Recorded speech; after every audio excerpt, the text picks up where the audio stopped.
ingin mengajak kita bagaimana kita dalam hidup ini melihat apa yang pernah dikatakan oleh Descartes, seorang filosof, bilang begini,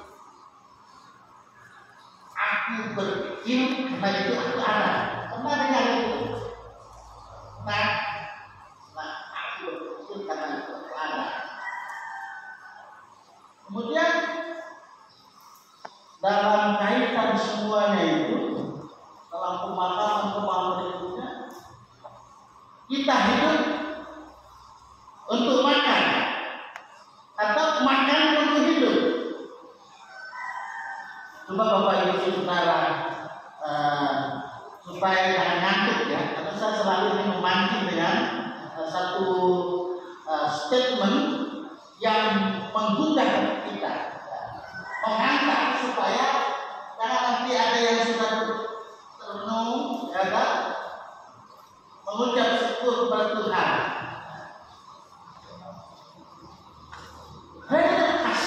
Atas ini seorang yang biasa juga sama saja dengan bagaimana hidup ini. Dia orang Yahudi dalam kehidupannya, dia memahami tentang Alkitab, pengkhotbah. Pengkhotbah tadi bicara tentang apa? Kesia-siaan. Kali pertama, yang terakhir kesia-siaan. Satu upaya mencari angin, nyenak tidak cari angin. Yang tidak ada lidah tidak cari angin. Mana kau terlihat sekitar dari angin. Kecuali nyari bukal, mangkal, mangkal.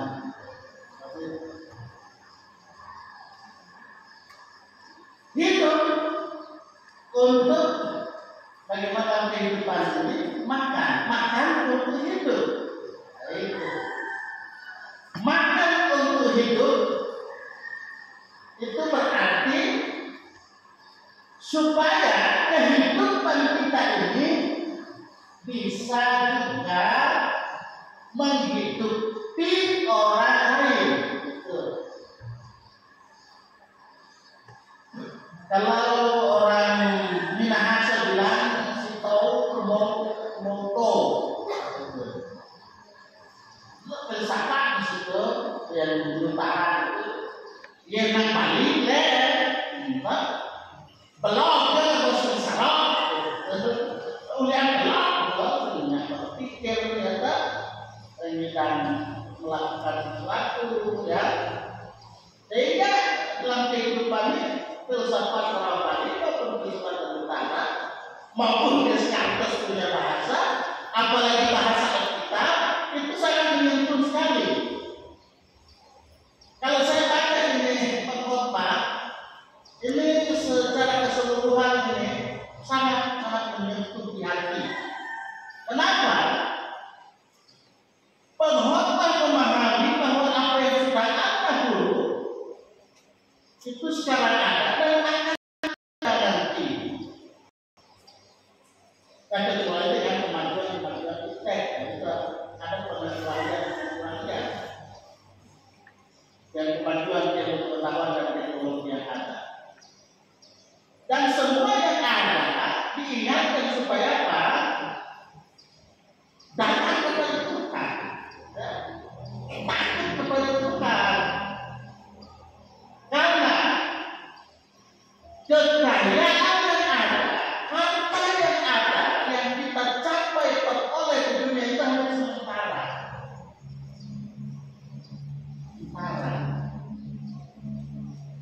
Bapak Ibu Saudara sudah menyaksikan barangkali dengan apa itu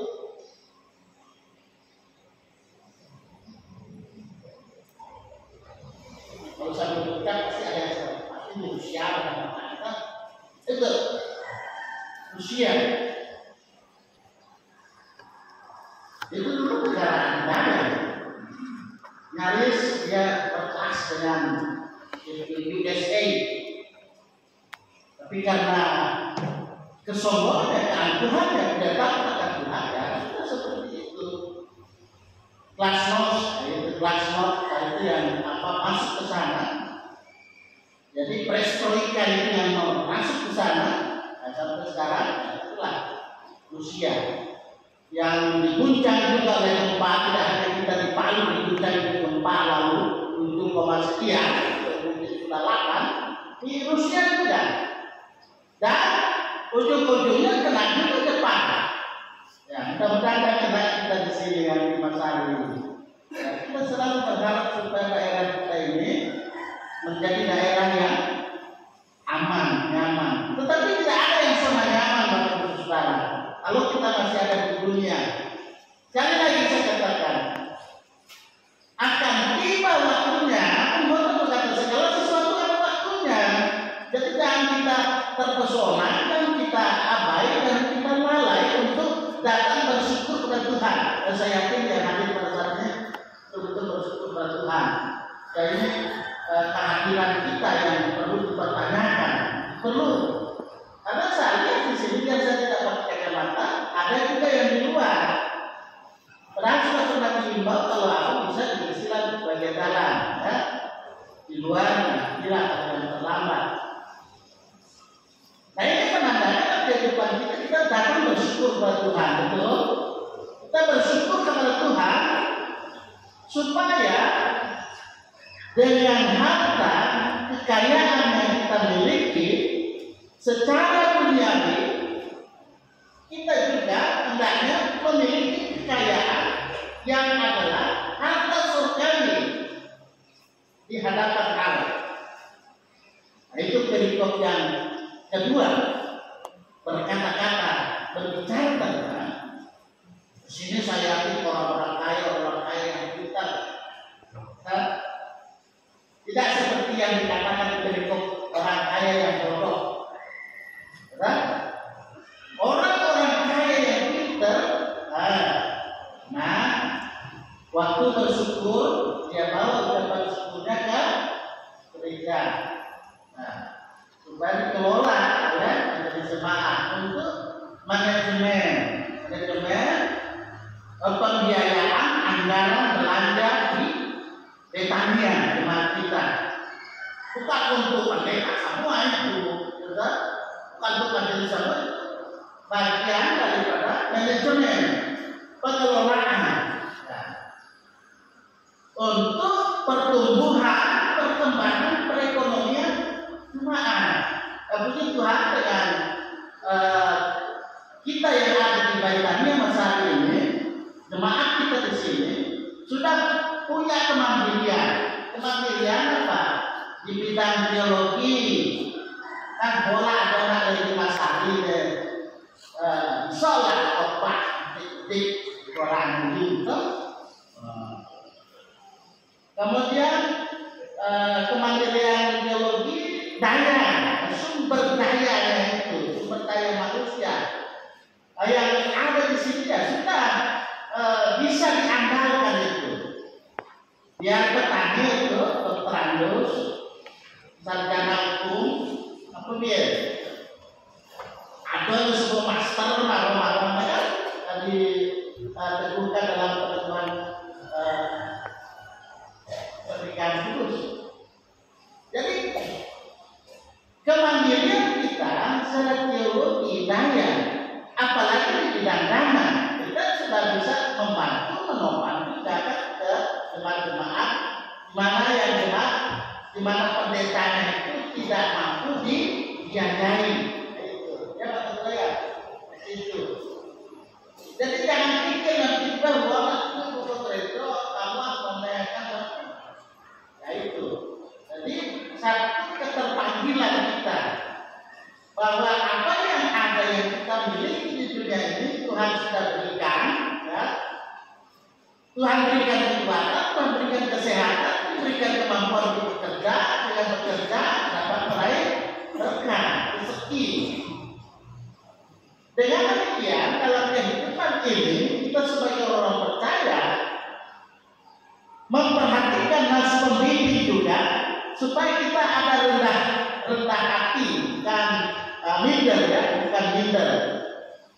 Kali suci katakan dalam 1 Petrus pasal 5 sampai 7, itu rendahkan dirimu di bawah tangan Tuhan yang kuat. Tangan Tuhan yang kuat. Jadi supaya kamu ditinggikannya pada waktunya. Serahkanlah segala kekhawatiranmu kepadanya, sebab Dia yang memeliharamu. Itu Tuhan yang memelihara kita. Ya? Kalau ada kening Bali itu desa dua kota yang mengulang gitu kan. Nanging lihat jelasin pedang, nanging yang disuarakan, ngubuhin ke desa itu mengejar. Karena saja supaya satu saja tidak ada masalah dan ke mana ya. Jadi Tuhan itu memelihara ya, yang disebut itu kedes itu burung itu kan. Walaupun terkadang kita usir dia, sehingga terang kecuali dia mendam di bawah segala itu seperti itu. Tuhan itu memelihara. Karena itu kita juga harus bagaimana menunjukkan sikap dan perilaku kita memelihara lingkungan dan alam yang ada ini. Ini sangat penting. Gereja harus peduli dengan bagaimana memelihara lingkungan alam yang ada. Tidak hanya untuk diri sendiri, tetapi untuk anak, cucu, cece kita ke depan. Apalah artinya apabila di atas di mana bagian kita digerus dengan petani-petani yang mungkin dia bertas punya sebenarnya kekuasaan, ya suatu saat ya dia nak orang, dia nak paling orang, satu saat ya dia helah apa warangan itu ya, karena kan kita betul ya, karena sudah ada ideologi dan sebagainya, tetapi kita sebagai petani yang ada membutuhkan pengairan, irigasi ya. Kita kan sebagai petani walaupun ada yang saya sebutkan tadi sudah berperan karena dasar lahir itu ya terjadi sebagai petani ya butuh memerlukan pengairan dan sampai kita capai itu. Nah itu makanya makanya kalau biar ter tapi kan itu supaya mata air yang ada kita mengalir, air mata kita tidak terus mengalir begitu saja yang percuma, tapi ada waktunya bahwa Tuhan akan terus bagaimana menolong kita, memberkati kehidupan kita seperti pemazmur ya. Mudah-mudahan amin. Pemazmur dia sendiri mengungkapkan bagaimana dia bersyukur kepada Tuhan karena Tuhan itu baik. Ini dasar yang dimiliki oleh pemazmur. Kalau dia mengatakan supaya umatnya bersyukur kepada Tuhan, dia mengatakan haleluya, terpujilah Tuhan, Dia adalah yang besar, Dia yang maha suci, Dia sumber berkat. Bersyukur kepada Tuhan dengan segenap hati, dengan segenap keberadaan kehidupan kepada Tuhan. Satu persekutuan kita sebagai umat ya, kalau kita berada di sini baik tadi yang bersatu, kita bersyukur kepadanya karena perbuatan-perbuatan yang Tuhan sudah kerjakan di alam semesta ini, dan dengan demikian dalam kehidupan ini Tuhan juga memberikan kepada kita pemulihan dalam kehidupan ini, bahkan pembebasan, karena Dia ingat akan janjinya. Janji Tuhan bahwa Tuhan akan memberkati umatnya yang takut akan Tuhan. Sehingga Bapak Ibu Saudara memperhatikan bagian firman Tuhan, kita lihat makna dan implikasi dari firman ini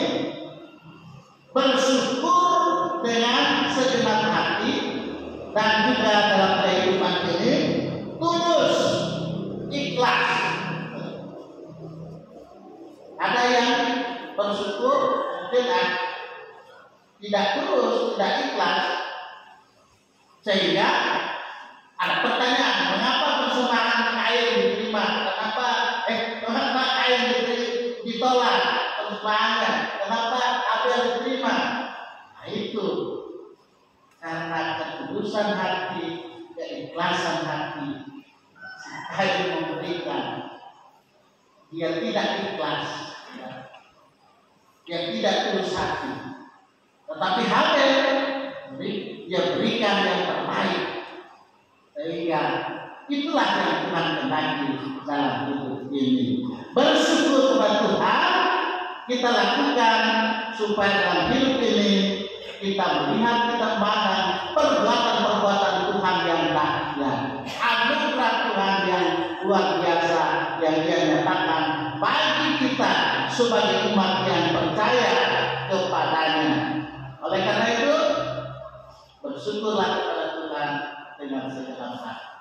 Bersyukur kepada Tuhan dalam segala hal. Karena itu